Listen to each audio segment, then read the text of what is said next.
introduction of my esteemed colleague and friend Roger Connor, who is just some guy who works at the National Air and Space Museum. Actually, Roger is the curator for all things that go up, vertical flight, and he is also for avionics, bomb sites, radios. You talk about anything electronic that's on an aircraft and it's probably in his domain. The neatest thing that he's been working on as of late is the development of these little drones.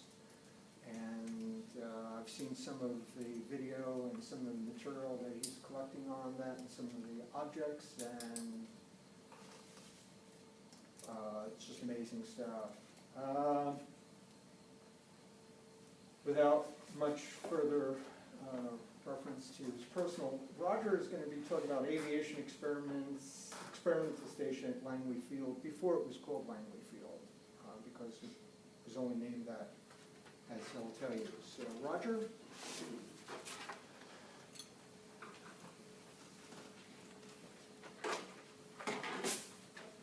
Thanks, Scott.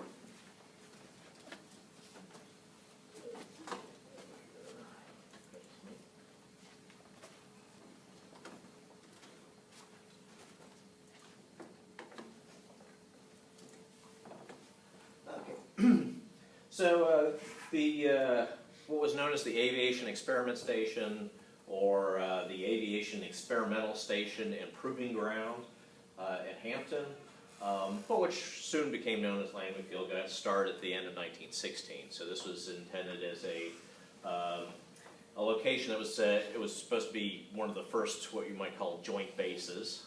So this was intended to be both a Army as well as Navy joint effort to address some of the aeronautical challenges facing the nation as we went from preparedness to actual entry into the war. The NACA, of course, is coming in at this time, and this site was understood pretty much from the outset to interface with the NACA's needs as well. During the war years itself, the facility was really pretty much just operated by the Signal Corps. So we'll see a little bit of a Navy presence, but by and large, really what all we're seeing is the Signal Corps in action. The images that you see here, and I'm still, to be quite honest, I'm kind of a neophyte in this area at this time period. But I was working on a photo history of Virginia aviation, so I was spending a lot of time looking at what was going on down in the Tidewater region, and of course looking at Langley and Norfolk and so forth. And one of the areas that I looked at was the World War I Signal Corps collection out at the National Archives, which is a very extensive photo collection.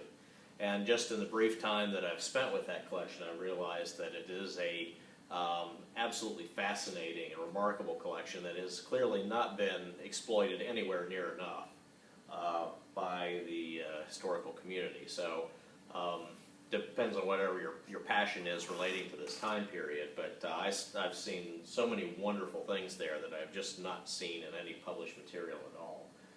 So if you're doing work in this area, and particularly if you're looking at any sort of visual record, I highly encourage you to spend the time with it, because it is incredibly rewarding in all manner of things. It's not a particularly well organized collection in that things are scattered across many boxes, so it's a time-consuming process to go through it. However, there is an extensive card catalog associated with it. It's not digitized, so you have to go in person up to College Park and root through it and kind of figure out where things are. And so that is kind of a barrier to entry to particularly the people who don't live in this area. But if you do live in the area and you're working in this field, I would highly encourage you to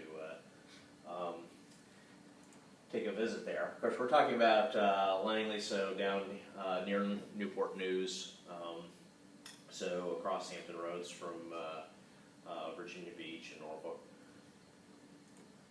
This is what it looks like today. What's interesting is that the area down here at the bottom of the screen, as we'll see in just a second, goes back really to 1918. So I mentioned 1916, December 30th, 1916 was when the site was officially funded.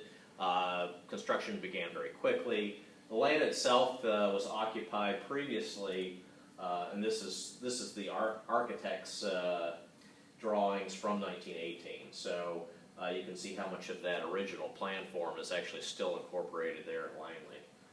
Unfortunately, which is I think now earning the somewhat unfortunate designation of Joint Base Langley Eustis, I think is what they're aiming for now, which is kind of sad. Langley was always meant to be associated with this site. It was initially called the Aviation Experimental Station, but pretty much everybody wanted to call it Langley Field. For whatever reason, the designations seemed to pretty much overlap continuously through the war years. So a lot of the official correspondence is stamped Aviation Experiment Station, but a lot of people would informally call it Langley Field. And by mid-1917, that was definitely the designation. The land that it was on had a lot of kind of significant colonial history associated with it. There were a number of plantations there. George Wythe owned a lot of that land. So if you've ever been down to Williamsburg, you're probably familiar with George Wythe. So there were a lot of historic structures on the site when the government acquired the land. There had been a small Revolutionary War battle fought there. This house went back to 1639 and was bulldozed pretty much right after that it was taken. So by the spring of 1917, the Army's starting to move into the site. You can see one of the original structures there with some of the tents. And by the summer, we've got the kind of first school group starting to show up. So the function of the Aviation Experiment Station was to do a number of things. So part of it was to evaluate American designs. Some of it was to evaluate Allied designs for quantity production in the U.S. Keep in mind at this time, while there was experimental work being done at McCook Field in Ohio, McCook Field was actually a really terrible aeronautical site at this time. It had already really gotten too small. The field itself was quite constrained in terms of having electrical wires and telephone lines and trees and all manner of things. So it was regarded as a very dangerous site for the testing and evaluation of aircraft. So it's not really till later that they're able to expand that site and, of course, work towards what we now know as Wright Field, that they're able to accommodate that a lot of that testing. So really, Langley was doing a lot of what we would later associate with McCook and Wright Fields. They were testing a lot of subcomponent technologies, as we'll see, everything from ordnance to radios to engines, aerodynamic configurations. So pretty quickly by mid to late 1917, it's becoming a pretty substantial complex. This is the hydrogen plant that was under construction there in 1917. I thought that anybody that's into railroads, I thought this was kind of neat. This is a McKean gasoline locomotive that was used during this construction and transport process. So there were a number of kind of hastily erected hangars at the site. So there was a kind of a little seaplane base that they had there that we see. Gives you some sense of that. So this was the main hangar line as it was erected in 1917. By 1918, they're starting to put up more substantial structures. But if you can look down the row of aircraft there, you start to get a sense of the kind of wide variety of types that we see there. So there's a Jenny, and I think we've got a Standard of some kind, the Newport, as you work your way down. Here's some more pictures of the hangar line. So we have Jenny. Curtis triplane. Yeah, the Curtis S3. So I guess argued by some as America's first pursuit aircraft. So here we see the site in winter. By late 1917, they had added a hangar specifically to house a Caproni aircraft, and there were 3 different Caproni types that were tested there. At the time, the Signal Corps tended to refer to them by horsepower designation. So there was the what the Army would also call the CA-3, or Caproni after the war called the CA-33. There was the Caproni 450 or 450 horsepower. The CA-5 was the 600 horsepower, 200 horsepower engines. They also had the quote CA-4 there, which crashed fairly soon in their testing, which I unfortunately don't have any pictures either of the evaluation or the crash, so I'm still digging for that. So by 1918, they started to have more substantive hangars. These were known as the French hangars. So these were hangars built in what they call the French style, so a bit more permanent structures that we see here. This is, I thought, one of the more interesting, intriguing images. So the little supply shed had this little structure on it that I don't know, we might call it the first air traffic control tower. Of course, what the guy is, the guy's on crash watch, so we basically have a kind of a fireman up there watching for the guys to auger in and then sound the alarm and direct them out. Is that a searchlight or something? I believe that's just a siren. So we've got two little sirens on there. Okay. That would make sense. Of course, to go along with that, I had a selection of ambulances at the field. So in terms of the American aircraft that were being evaluated, this is the Albury, or Pigeon Fraser is another designation for it. There's one of these left, which is hanging, I believe, inverted at Old Rhinebeck, yeah, in some fairly garish colors. Well, this is a weird plane because the entire tail was articulated like one big elevator. Somebody wrinkled the blueprints. Albury thought that only prejudice in high places had prevented his fighter from being adopted. But you can see the thing looks like one big accident waiting to happen.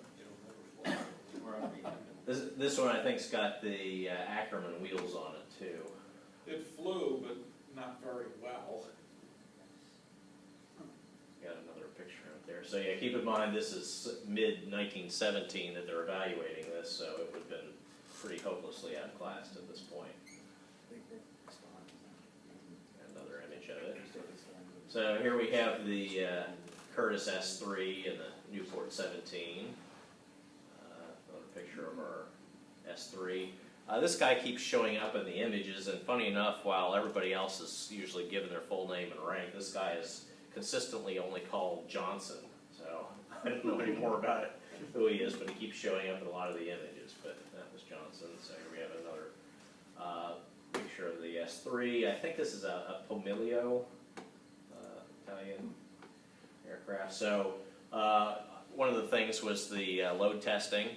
So structural component testing was understood. So usually when they were acquiring the aircraft, they were always getting at least two, if not three, so they could do structural test.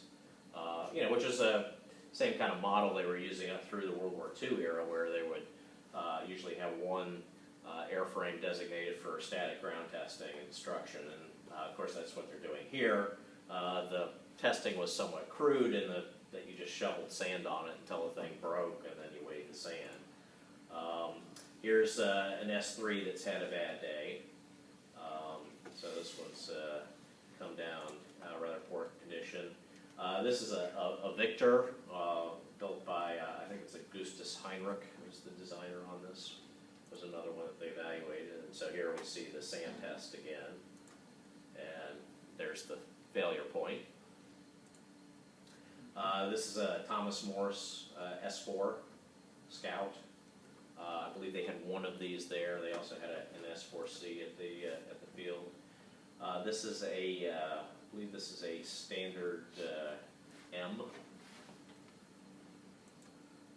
Of course, Jennies were quite prolific there, not only for training and evaluation, but also for the photo school that was there. So until kind of later in the war, where until Eastman Kodak was able to help set up the school up in New York. Most of that training was actually done down at Langley. So that's General Bliss, checking out the aircraft. That's a Major Wadsworth, who was one of the key figures in terms of running the facility there. And he's getting ready to go out. Here's a Jenny that got chewed up by another aircraft there at Langley. So somebody taxied into it. Jenny after a bad day. I think this was a JN6. I'm going to have to, you have to bear with me. Some of these I want to make sure I get right, so I'll have to make sure I'm giving you the correct designations on some of these rarer examples here. There are a whole series of standard built aircraft.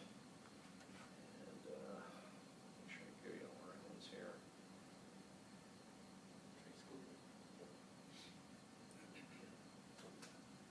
Okay, so let's see. This is the Type J, the standard Type J. And then this is the standard J1. And this is a JR1 that a Royal Flying Corps captain, Major Haslett, or sorry, it's a captain, but it was Major Haslett was the pilot of this. So not only were a lot of Allied aircraft sent over, but they also sent the crews with them. So maintenance personnel as well as flying personnel to help set up the operations and help the Americans evaluate these aircraft. So here we have a standard JH. And then this one was a Navy aircraft. So most of the Navy operations would wind up occurring over what would become Naval Air Station Norfolk across Hampton Roads there. But this was one of the very few Navy aircraft that actually did live for a while. This Curtiss, or the standard H4H that we see here. So this is a standard D twin hydro. That was there. And then we've got the Curtiss R6. You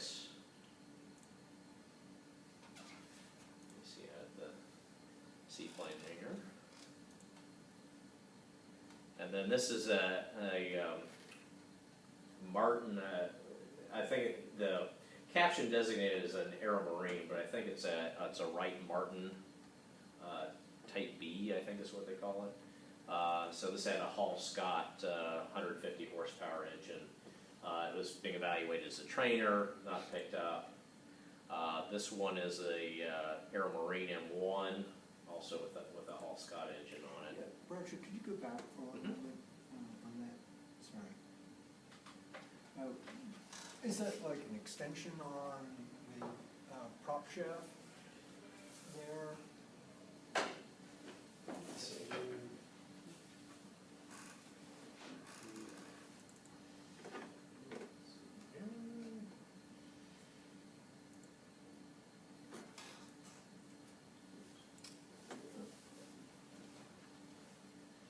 don't think so. I think it's just a Just an very artifact. low profile of the,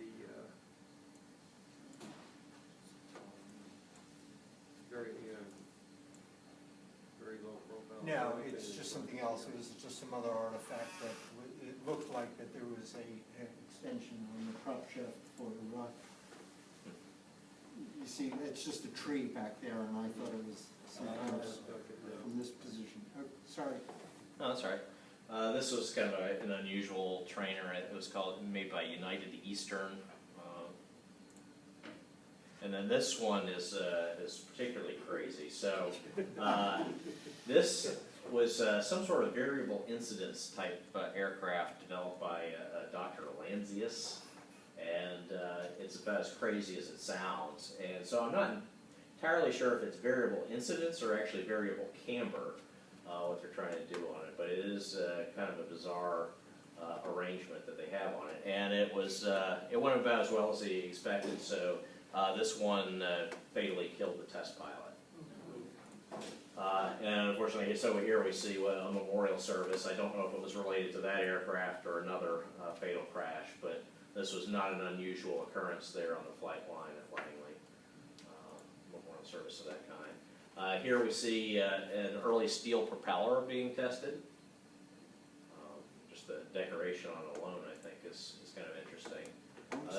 This is probably one of my favorite pictures. So here we see an Olmsted propeller being tested on a JN4 with the pilot presumably looking at the mechanic saying, "What the hell have you done to my aircraft?" Ordnance, a big function there. I believe these may be, I know this one's an incendiary, or it was at least described as an incendiary. So there were all manner of bombing trials undertaken there.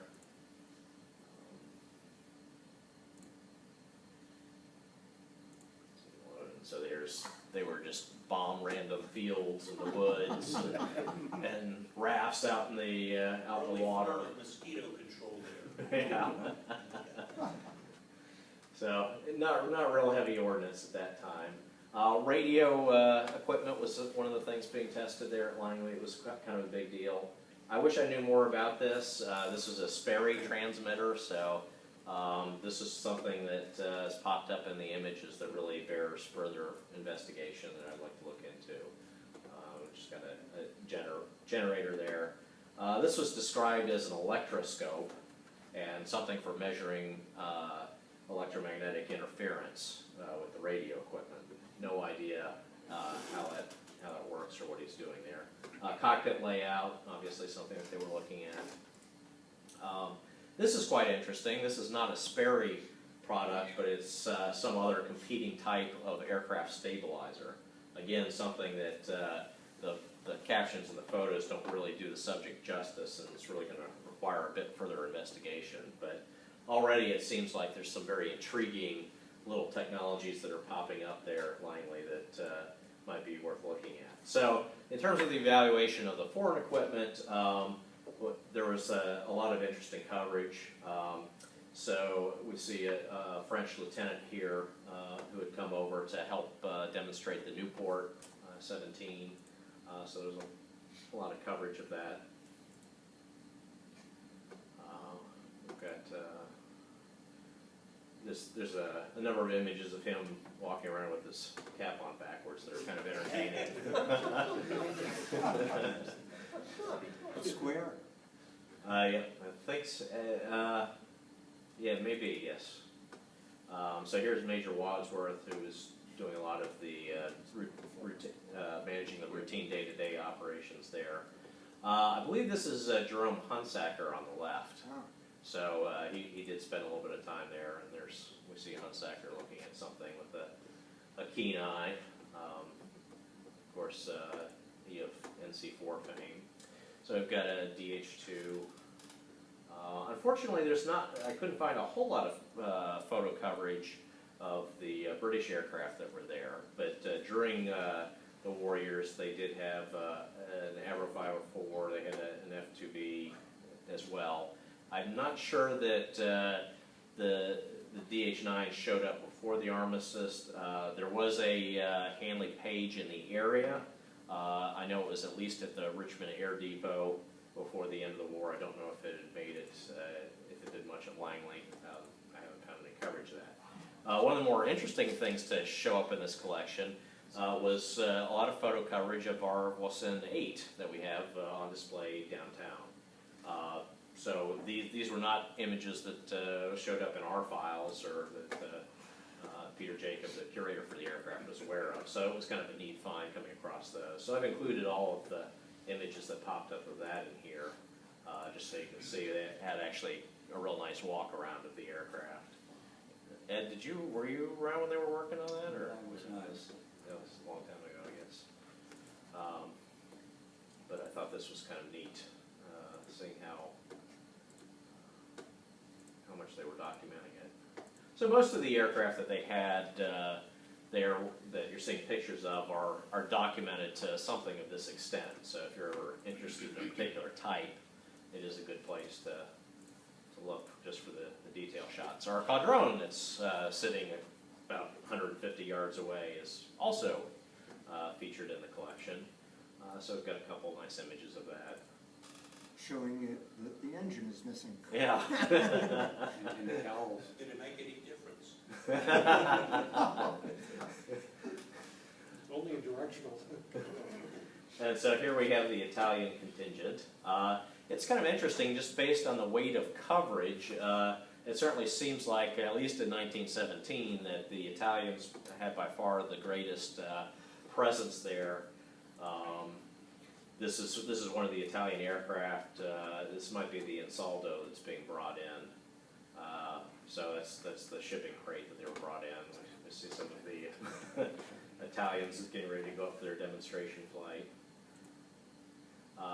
So here's the Mach-E M5, which was tested there. Came across a fairly interesting anecdote about that because there was this image in the collection.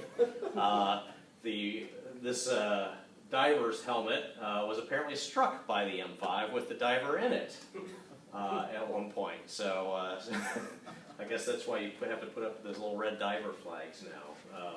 So you can actually see there's kind of a big dent here in the fitting where some part of the M5 struck the guy. Unfortunately, I don't know how he fared as part of that process, but there were a number of images of this helmet, so apparently it had attracted some comment at the time. So I believe, make sure I get this one. This is the, yeah, 7B, I believe is SIA 7B. That's what that one is. So here's our Voisin with a sheet over it, for whatever reason. The Italians posing with it. The armament. And so here's the Ansaldo.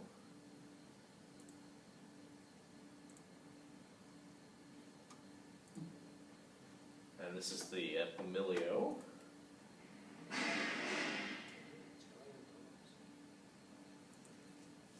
And then a lot of coverage of the Caproni, particularly the CA3 or the 450 horsepower. Now, a lot of these aircraft were flown up in 1917 to Washington, D.C. as part of kind of a big show for Congress, but also the public. And so these were flown into the Polo Grounds, I guess kind of near where Fort McNair is. And so there's a lot of coverage of that, and maybe that'll be a future presentation. You can definitely see how tail-heavy the aircraft was. So still nose high, even though this guy's sitting as far out as he can. And you see images of these tail stands they had for it as well. And so there are a number of images of some sort of, appears to be air show where at least some of the spouses of the staff there were invited to come out, and they had kind of an air demonstration. So here's the big Caproni, the 600 horsepower. The Army was sometimes calling the CA5 at the time. Pushed out. See another image of that. And so here's a visit, also 1917, from Secretary of War Newton Baker. We've got, I believe it's General Bliss there. Looking at the aircraft.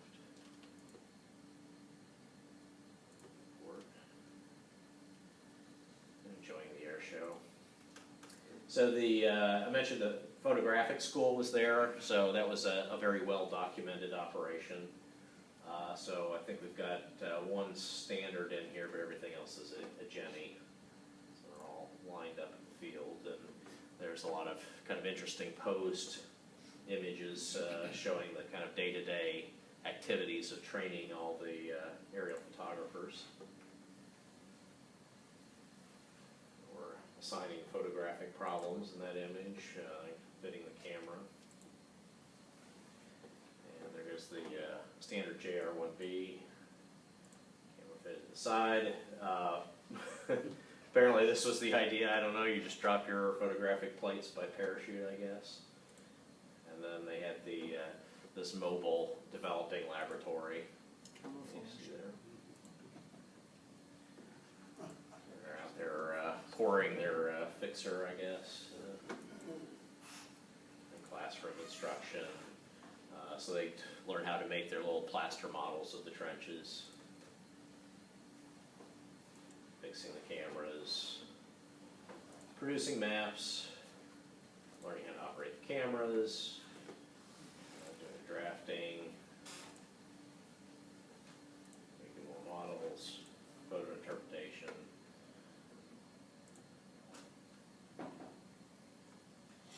Instruction and pointing.